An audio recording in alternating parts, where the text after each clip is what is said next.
If you've been struggling to learn how to sing and it feels like you're just adding more and more funny sounds and exercises to your hour-long vocal warm-up, vocal gym routine, and you're just getting nowhere as a singer, this video is for you.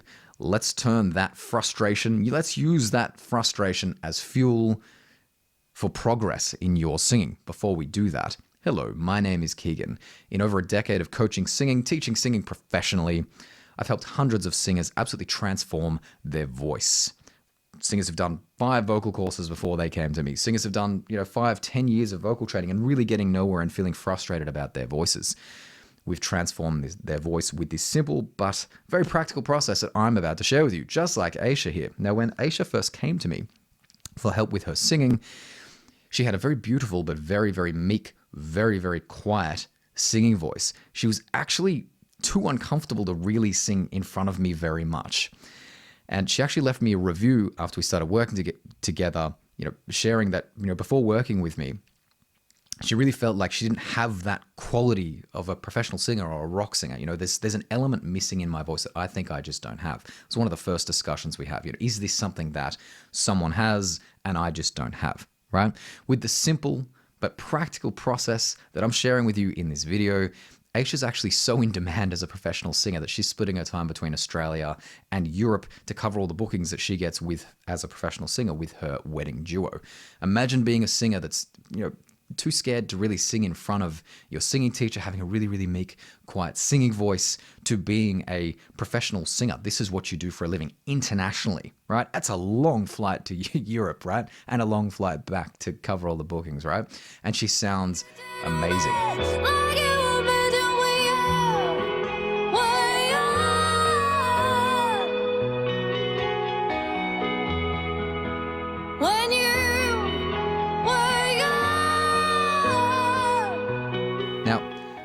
What's the first sound that comes to mind when you are really frustrated? I'm not talking about singing. I'm probably making all kinds of funny, frustrated sounds when I'm talking about singing. Imagine something about work or something in your garden. You've been trying to grow plants or something, or you've been in your garage working on your car and you just can't get this fucking bolt off, right? You've been working day and night. You just can't get this thing out, right? That's the first sound that comes to my mind, right? Again, don't think about singing. Don't think about mixed voice or chesty mix or head voice or chest voice or anything like that or supporting. Nothing. We're not talking about singing here. We're just talking about this frustrated expression, right? What do we feel? Number one, I feel like the lips are in the way of the air, right? There's kind of this back pressure within the air, right? So I can't push out that air fast enough. And with that, I feel an outwards feeling with the ribs and kind of an inwards feeling in the lower belly, right?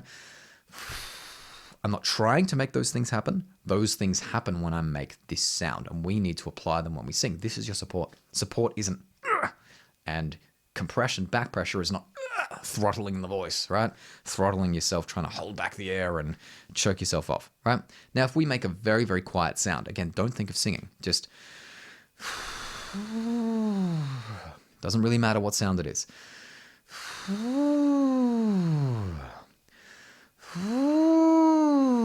And then at the top of this, if we actually start losing the puffy cheeks, right? Again, ribs out, lower belly in. I've got that kind of backwards feeling within the air because the air can't really escape fast enough. Starting with the puffy cheeks. And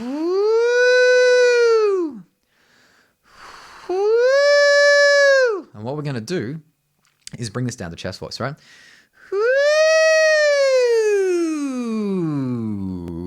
Right, really comfortable. I'm not trying to bring in chesty mix. I'm not trying to belt the shit out of it. I'm not trying to sing with a rock sound. I'm not trying to bring in chest voice early or anything like that.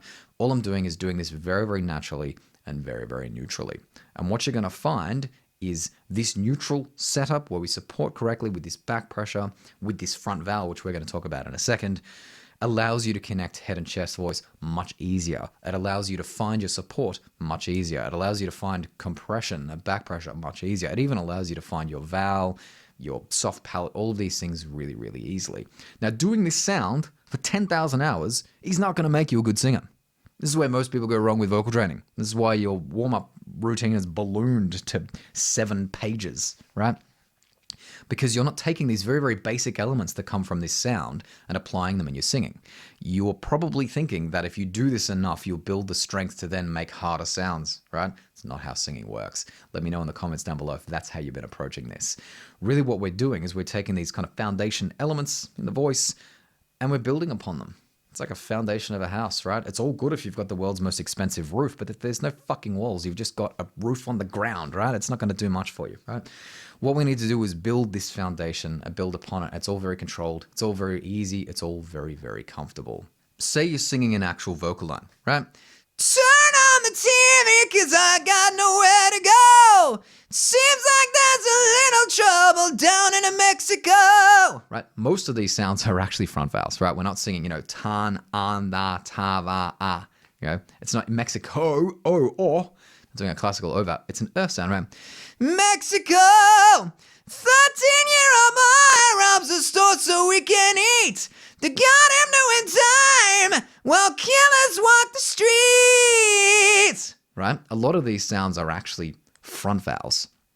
You're going to notice this in a lot of your favorite singers if you really, really, really pay attention to it. Guys like Sebastian Bach, Steve Marriott, Glenn Hughes, Paul Rodgers, all of my favorite singers, Ann Peebles, Aretha Franklin, Greg Allman.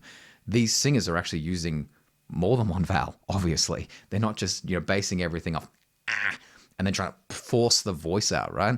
This is not how good singers sing, and it's not what they're doing. You need to develop these front sounds. They're very, very important. Now, a front vowel is called a front vowel because the center of the tongue in the middle of the mouth is rolled up and forward towards the alveolar ridge. That's the round ridge in the hard palate behind your top teeth, right? Center of the tongue to that ridge behind the teeth is a small space. High frequencies ring in a small space. This is the ping within your vowel. So separate to the pitch, separate to your fundamental, the high frequency sound waves that you are making, again independent of the pitch, they ring in this small space. High frequencies ring in a small space. Think about a dinner bell, high frequency compared to a big church bell, right? That's a low frequency. The bigger the space, the lower the frequency. If you want to sing high with a low frequency, you can see where that conflict of interest comes in. This is why front vowels are so important and so useful for developing your voice, especially if you're a beginner through an intermediate singer, and this is all new to you and you're struggling to make the right sound, or you're concerned when you go away from singing lessons or a vocal course that, oh man, I'm not going to make the right sound. If you can identify that ping in the front of the vowel on your front vowels, this is a really, really important key for developing your voice and really making sure that you tether your voice and make the right sound every single time that you practice. But also, we need to apply our breathing correctly. We need to get that natural back pressure instead of really throttling the voice. We need to get that connection between head and chest voice. You see, I've always got that connection between head and chest voice. We need to make sure that we're singing in a really neutral way and not trying to contort the voice into some weird sound. Your favorite singers most likely aren't making the sounds that you think they're making to get the results that they're getting. That was a mouthful.